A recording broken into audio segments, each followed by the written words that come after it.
Bismillahirrahmanirrahim. Assalamualaikum warahmatullahi wabarakatuh. Di sini akan menjelaskan tentang peradilan tata usaha negara yang berisikan kelompoknya itu Imanur Syamsi, Najia, dan Tubagus. Yang pertama itu pengertian PTUN. Peradilan tata usaha negara adalah pengadilan tingkat pertama yang berkedudukan di ibu kota, kabupaten atau kota, dan daerah hukumnya.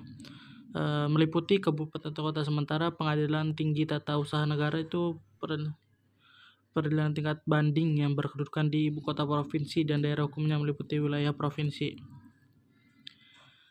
Yang selanjutnya itu subjek PTUN, yaitu terdiri dari para pihak yang berperkara. Pihak yang berperkara itu orang atau badan hukum perdata yang merasa dirugikan oleh badan atau pejabat tata usaha negara, baik di pusat maupun di daerah, sebagai akibat dikeluarkannya keputusan tata usaha negara.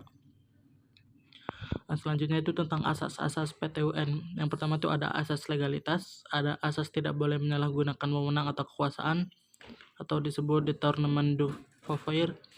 Lalu ada asas tidak boleh menyerobot badan administrasi negara yang satu oleh badan administrasi yang lainnya atau disebut excess de pouvoir.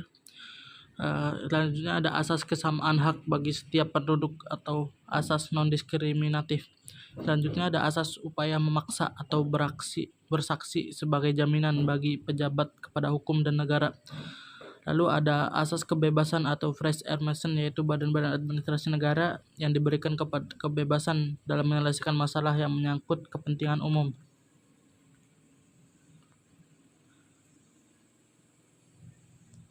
Selanjutnya ada kompetensi PTUN.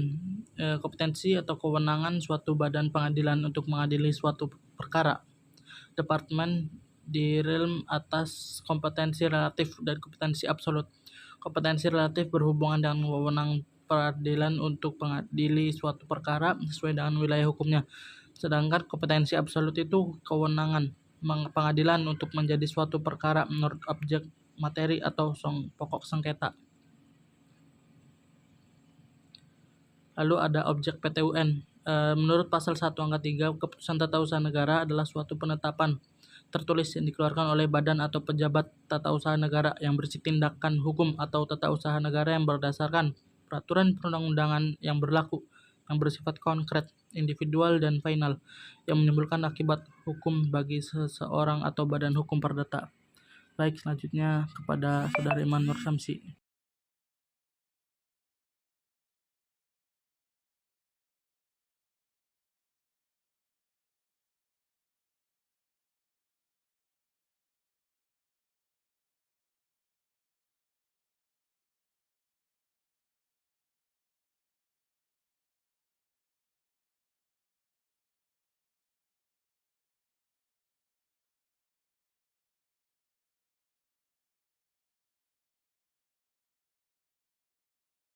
Selanjutnya, alur penyelesaian sengketa tata usaha negara.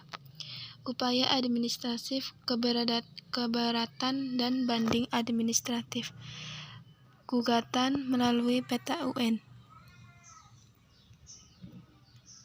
Pembuktian peradilan tata usaha negara dalam ketentuan pasal 100 ayat 1 Undang-Undang PTUN menentukan bahwa ada 5 alat bukti yang digunakan dalam hukum acara tata usaha negara, antara lain surat atau tulisan keterangan ahli, keterangan saksi, pengakuan para pihak, dan pengetahuan hakim.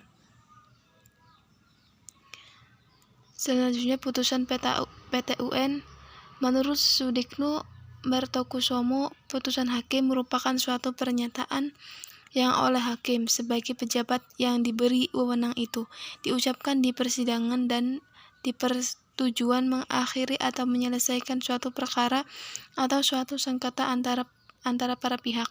Jenis-jenis putusan pengadilan yang dikenal dalam hukum acara PTUN meliputi putusan sela atau putusan antara yang belum merupakan putusan akhir, serta putusan akhir yang merupakan hasil akhir dan pemeriksaan suatu sengketa di pengadilan.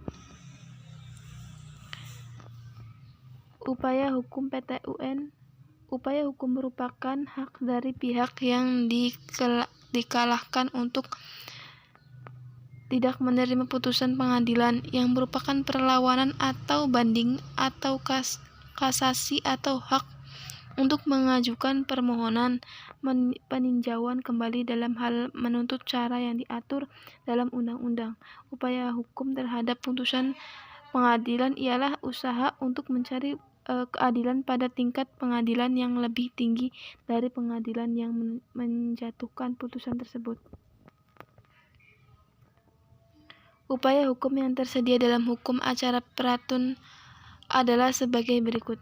Perlawanan putusan disemisal, pemeriksaan banding, pemeriksaan kasasi, perlawanan oleh pihak ketiga, pemeriksaan peninjauan kembali.